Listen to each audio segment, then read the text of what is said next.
Coba ngomong gimana? Ngomong gimana? Jakarta, Februari 2020. Kabar itu mengguncang Indonesia. Di sebuah apartemen mewah kawasan Tamrin, polisi menangkap seorang artis papan atas. Barang bukti, ekstasi. Tersangka, Lucinta Luna, penyanyi, model, bintang reality show, dan sosok transgender paling viral di negeri ini. Publik terbelah, media mengepung rumah tahanan, mencari foto-foto eksklusif di media sosial. Tagar namanya bertengger di trending selama berhari-hari. Dukungan dan hinaan bercampur jadi satu. Ada yang mengecam, itu akibat hidup penuh dosa. Ada yang membela. Dia manusia, dia juga berhak salah. Tetapi tak sedikit yang menyerang identitasnya. Siapa nama aslinya? Dia laki-laki atau perempuan? Bagi sebagian orang, ini hanya berita gosip.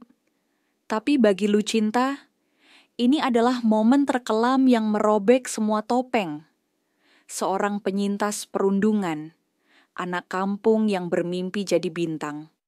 Lalu terjebak di dunia hiburan yang gemerlap tapi penuh jebakan.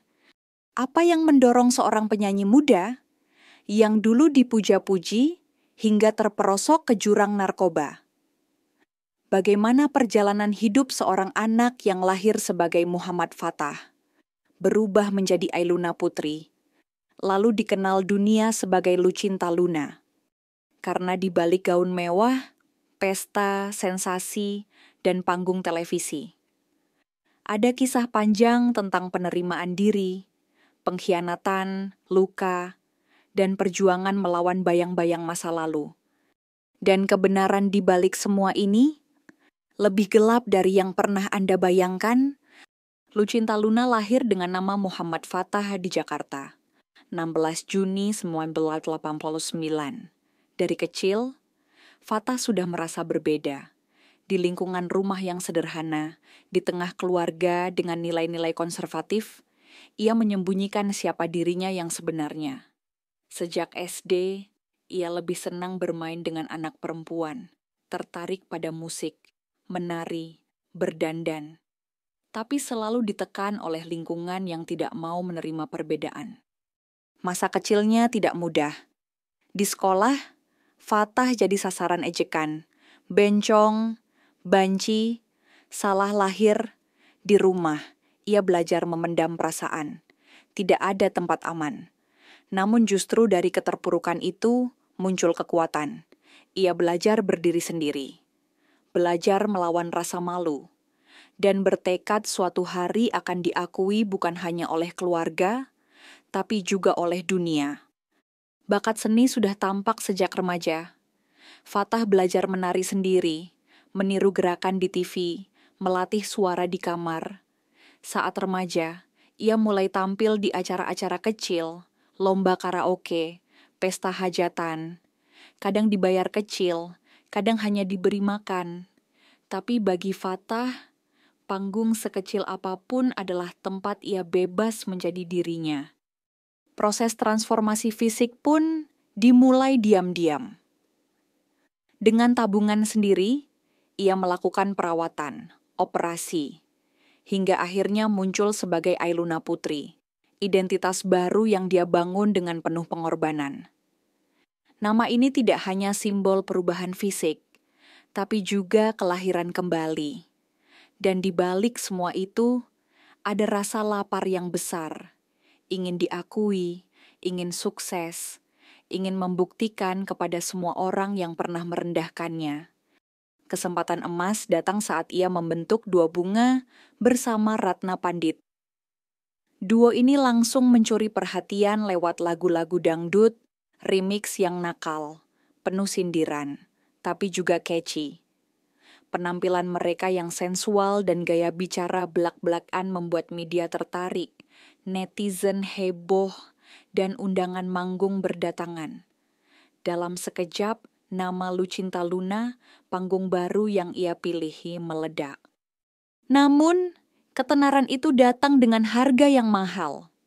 Semakin terkenal, semakin banyak yang menguliti masa lalunya. Jurnalis mencari akta lahir, mantan teman mengungkap cerita lama, netizen menggali foto-foto sebelum operasi. Alih-alih hanya dinilai sebagai artis. Lucinta harus terus membuktikan siapa dirinya, sebagai perempuan, sebagai seniman, sebagai manusia. Tapi bagi Lucinta, semua itu adalah bahan bakar. Selama orang ngomongin gue, berarti gue masih laku, katanya suatu kali dalam wawancara. Dia belajar memainkan media, menciptakan kontroversi, memancing perhatian. Tidak semua artis sanggup menari di ujung badai. Tapi dia, dengan segala luka dan bekasnya, justru menjadikan badai itu panggung. Tahun 2017 hingga 2019 adalah masa keemasan Lucinta Luna. Bersama duo Bunga, namanya melambung tinggi. Setiap lagu yang mereka rilis menjadi perbincangan. Setiap penampilan di televisi, setiap unggahan di media sosial, selalu berhasil menarik perhatian publik. Lucinta bukan hanya penyanyi dangdut remix, ia adalah fenomena, gaya bicaranya yang blak-blakan, lawakan-lawakannya yang vulgar, fashionnya yang berani, dan tentu saja identitas transgendernya menjadi paket lengkap yang membuat media dan netizen tak bisa berhenti memantau. Ia tampil di acara-acara populer, dari talk show komedi, variety show, hingga reality show. Banyak merek mengajaknya bekerja sama. Honornya naik drastis. Kehidupannya berubah dari seorang anak yang dulu dilecehkan, menjadi sosok yang dielu-elukan di panggung hiburan nasional. Namun di balik gemerlap itu, ada tekanan luar biasa. Lucinta hidup dalam dua dunia. Satu, dunia panggung yang menuntutnya selalu tampil sempurna, selalu menghibur, selalu on. Dua, dunia nyata yang keras, penuh cercaan, dan minim penerimaan. Di setiap langkah, selalu ada kamera yang mengintai. Di setiap postingan, selalu ada komentar pedas yang menyerang. Ada ketakutan yang tumbuh diam-diam. Takut kehilangan panggung, takut kehilangan relevansi. Di satu sisi, ia menikmati sorotan. Di sisi lain, ia merasa dikurung oleh citra yang ia ciptakan sendiri. Lucinta harus terus memproduksi sensasi agar tetap berada di puncak. Setiap minggu ada headline baru, perseteruan dengan artis lain, pernyataan kontroversial, aksi-aksi dramatis di media sosial. Sementara itu, tekanan internal juga semakin menguat. Hubungan asmaranya yang penuh drama, pertengkaran dengan rekan kerja, masalah hukum kecil, hingga gosip-gosip liar mulai menghantui. Popularitas yang begitu cepat diraih, perlahan berubah menjadi jebakan. Di balik tawa dan candaan yang ia lempar ke publik, ada rasa lelah yang makin sulit disembunyikan. Lucinta pernah berkata dalam salah satu wawancara, "Kadang gue capek, tapi gue gak boleh kelihatan capek. Kalau gue berhenti, gue hilang." Ini bukan sekadar lelucon. Ini adalah pengakuan seorang perempuan yang setiap hari hidup di antara sorak-sorai dan bisikan sinis. Ketika sorotan menjadi terlalu menyilaukan, dan suara hati mulai tenggelam oleh riuh rendah penonton, benih-benih kehancuran pun diam-diam tumbuh. Di puncak popularitasnya, Lucinta Luna mulai kehilangan kendali. Kehidupan glamor membawa konsekuensi yang berat. Pesta malam yang tiada akhir. Tekanan untuk selalu tampil sempurna. Hingga kelelahan emosional yang terus-menerus. Semuanya seperti lingkaran setan yang perlahan menjeratnya. Isu penggunaan obat-obatan mulai terdengar di kalangan industri hiburan. Sahabat dekat, rekan kerja, bahkan jurnalis mulai berbisik. Lucinta mulai sering datang terlambat, moodnya meledak-ledak, dan kadang hilang kendali di lokasi syuting. Namun, sebagai seorang publik figur yang sudah terbiasa memainkan persepsi publik, Semua itu tertutup oleh lapisan drama dan sensasi yang ia ciptakan sendiri. Namun kerapuhan itu akhirnya pecah pada Februari 2020. Ketika polisi menggerebek apartemennya di Tamrin City, ditemukan ekstasi yang disembunyikan di keranjang sampah. Penangkapan itu langsung menjadi headline nasional. Foto-foto penangkapannya tersebar luas. Nama aslinya, jenis kelaminnya, akta kelahirannya. Semua diungkap ke publik tanpa ampun. Di ruang interogasi, di depan kamera, Lucinta tak lagi bisa memainkan peran ratu drama. Untuk pertama kalinya, ia muncul sebagai seorang manusia yang rapuh, ketakutan, dan sendirian. Proses hukum berjalan cepat. Lucinta dijatuhi hukuman 18 bulan penjara. Bagi banyak orang, ini adalah akhir dari karirnya. Publik haus akan skandal, tapi juga cepat melupakan. Banyak artis lain yang pernah jatuh karena kasus narkoba tak pernah kembali. Media mulai menghitung mundur, siapa yang akan menggantikan Lucinta di panggung hiburan. Siapa sensasi baru yang akan mencuri perhatian. Namun yang tak banyak orang tahu adalah di balik jeruji besi, Lucinta mengalami momen paling menentukan dalam hidupnya.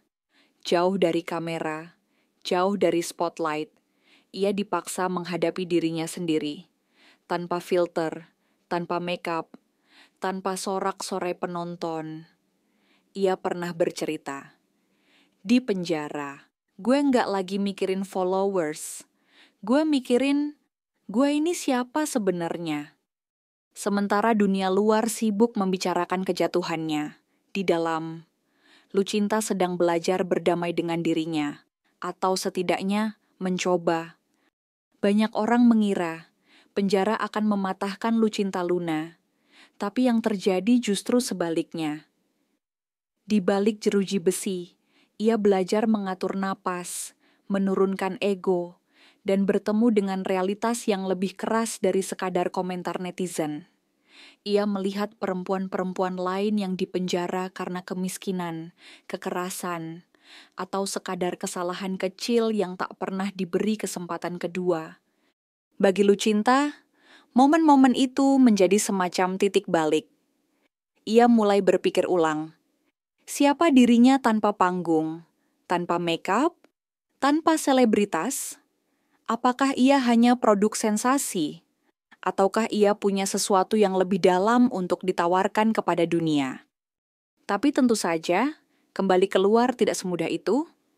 Setelah bebas bersyarat pada 2021, Lucinta muncul lagi ke publik. Kali ini dengan julukan baru, Ratu Comeback. Ia tampil di media sosial, bercanda tentang penjara, membuat konten lucu soal masa lalu, bahkan merangkul skandalnya sendiri sebagai bagian dari citra publik. Namun, bagi mereka yang jeli, ada sesuatu yang berubah. Di balik tawa keras dan komentar pedas, ada wajah yang lebih letih, sorot mata yang lebih sering kosong, dan momen-momen di mana Lucinta tampak lelah memainkan peran. Tekanan tetap ada, haters tetap ada. Pertanyaan-pertanyaan soal identitas tetap membayangi. Namun, tragedi yang lebih sunyi adalah, ia kini tahu bahwa dirinya tak bisa lagi mundur. Dunia sudah melihat semua sisi dirinya, baik yang ia pilih maupun yang tidak.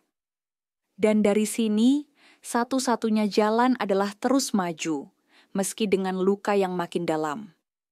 Puncak dan kejatuhan tidak selalu datang dengan teriakan dramatis. Kadang, ia datang dengan sunyi yang menusuk. Ketika seseorang menyadari, di tengah semua sorak-sorai itu, betapa sendirinya dia sebenarnya. Hari ini, di usia 36 tahun, Lucinta Luna masih berdiri di panggung hiburan Indonesia, meski tidak lagi sebagai bintang musik utama, tapi sebagai ikon media sosial, simbol perlawanan, dan sosok penuh kontroversi. Ia telah melewati jatuh bangun yang bagi banyak orang akan menghancurkan. tapi ia memilih bertahan, bahkan memakai luka-lukanya sebagai bagian dari narasi publik. Pertanyaannya, apa warisan yang ia tinggalkan? Bagi sebagian orang, Lucinta adalah simbol keberanian. Seorang transgender yang berani tampil, berani tertawa, berani berdiri di tengah masyarakat yang kerap menghakimi. Bagi yang lain, ia adalah potret kekacauan industri hiburan. Tempat sensasi dihargai lebih dari talenta. Tempat drama pribadi dikonsumsi tanpa ampun. Namun di atas semua itu, kisah Lucinta Luna mengajarkan satu hal. Di dunia yang cepat mengangkat dan lebih cepat menjatuhkan, bertahan hidup saja sudah merupakan bentuk perlawanan. Apakah dunia hiburan adil kepadanya? Apakah masyarakat memberi ruang untuk penyembuhan? Atau hanya menuntut tontonan baru?